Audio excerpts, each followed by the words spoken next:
1 फरवरी सन 2003 को अंतरिक्ष में 16 दिन बिताने के बाद कल्पना चावला अपने 6 साथियों के साथ पृथ्वी पर लौट रही थी, तो अचानक उनका यान क्षतिग्रस्त हो गया, जिसका नाम कोलंबिया स्पेस शटल था।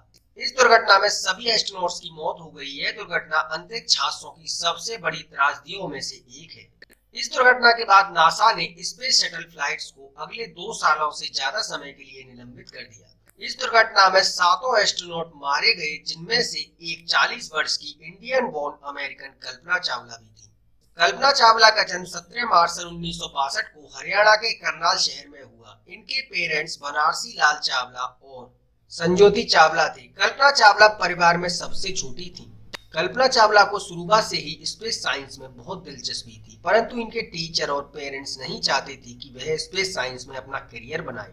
इसके बाद इन्होंने पंजाब इंजीनियरिंग कॉलेज से एरोनॉटिकल इंजीनियरिंग में डिग्री हासिल की और उसके बाद अपनी मास्टर डिग्री करने के लिए अमेरिका गई। वहां इन्होंने यूनिवर्सिटी ऑफ टेक्सास से मास्टर डिग्री की। इसके बाद सन 1988 में इन्होंने एरोस्पेस इंजीनियरिंग से पीएचडी की। अपनी डिग्री पूरी करने के बाद यह नासा के एम्स रिसर्च सेंटर में काम करने लगी। सन 1991 में इन्हें अमेरिका की नागरिकता मिली और सन 1994 में इन्हें एस्ट्रोनॉट ट्रेनिंग के लिए सेलेक्ट किया गया। सन 1997 में कल्पना स्पेस में पहली उड़ान भरती हैं। ये उस समय लगभग 2 हफ्ते स्पेस में रहती हैं। कोलंबिया डिजास्टर से पहले 27 सक्सेसफुल मिशन पूरा कर चुका था।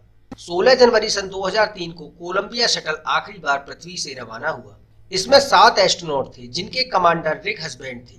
इनका काम ज्यादा से ज्यादा एक्सपेरिमेंट करने का था। ये 16 दिन स्पेस में रहे और 80 से ज्यादा एक्सपेरिमेंट इन्होंने किए। वैसे तो बहुत से एक्सपेरिमेंट्स को डायरेक्टली नासा तक भेज दिया गया था, पर 40 से ज्यादा ऐसे एक्सपेरिमेंट थे जिनका कोई भी डाटा हादसों की वजह से नहीं मिल सका।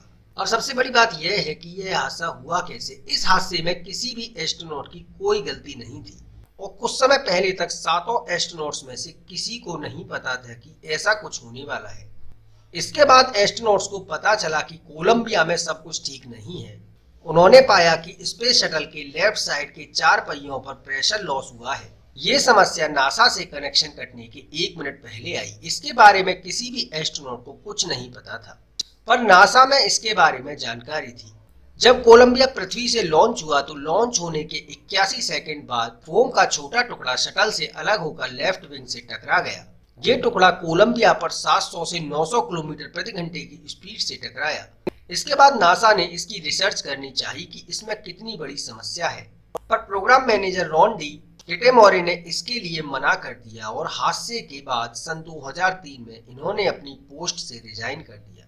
इसके बाद इस हादसे की जांच करने के लिए टीम बनाई गई कि कोलंबिया डिजास्टर किस कारण हुआ। इसमें नासा की नेग्लिजेंस सामने आई। स्पेस शटल में डैमेज होने के कारण उसके लेफ्ट विंग पर एक होल बन गया और जब कोलंबिया अर्थ एटमॉस्फेयर में एंटर कर रहा था तो यह होल और बड़ा होने लगा।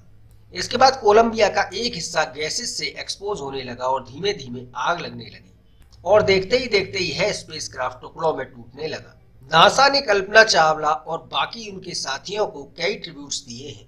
जैसे मार्स और जुपिटर के बीच कई सारे एस्ट्रॉइड्स हैं, उनके नाम इन 7 क्रू मेंबर्स के नाम पर रखे गए हैं। इसके बाद स्पेसशिप के डिजाइन को बदला गया जिससे ऐसे हादसे फिर कभी ना हो। कोलंबिया स्पेस शटल का हादसा एक ऐसा हादसा था जिसे कभी भुलाया नहीं जा सकता।